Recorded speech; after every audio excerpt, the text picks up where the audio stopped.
Hello, this is Natsuya Uesugi, and today we have another character profile of Charles Dejarre, the Viceroy of the Pacific Territories. He is also Lino Dejarre's father.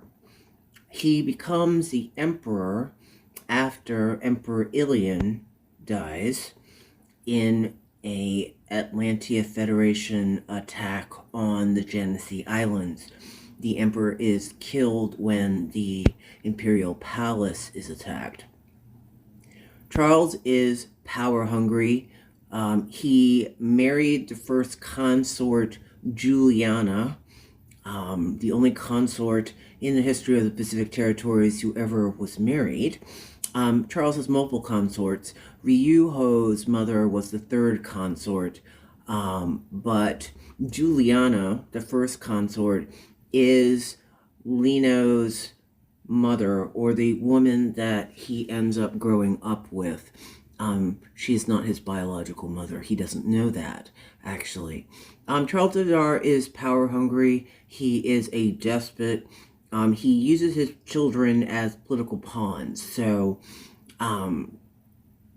Lino's younger brother and sister, Sebastian and Alessandra, they are 8 and 10 years old. He marries Alessandra off as a child, and he is also very demanding with Sebastian. But for Lino, he ends up calling Lino an abomination, partially because of Lino's bloodline, which is a mystery throughout most of the series. Charles is very demanding and he wields his power as if he were a god and is quite entitled and acts like it. He's very loving towards his wife, Juliana.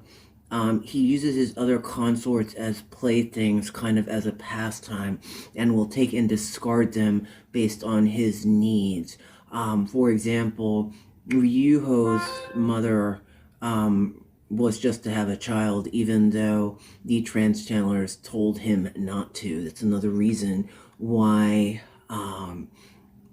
Ryuho had to be banished as a child, because of what the trans-channelers had warned against.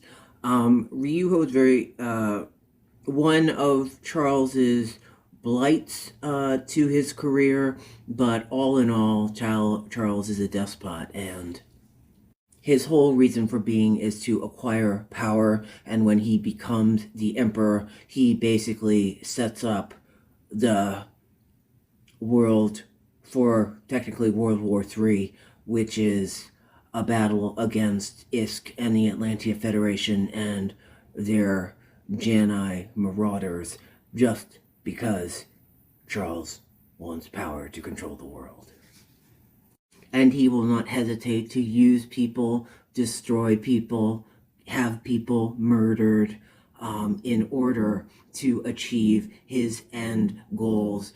Corporations, parliament, the elite, government, the triumvirate, they are all pieces on a chessboard for him to play with so that he can basically be the ruler of the entire world. A despot indeed.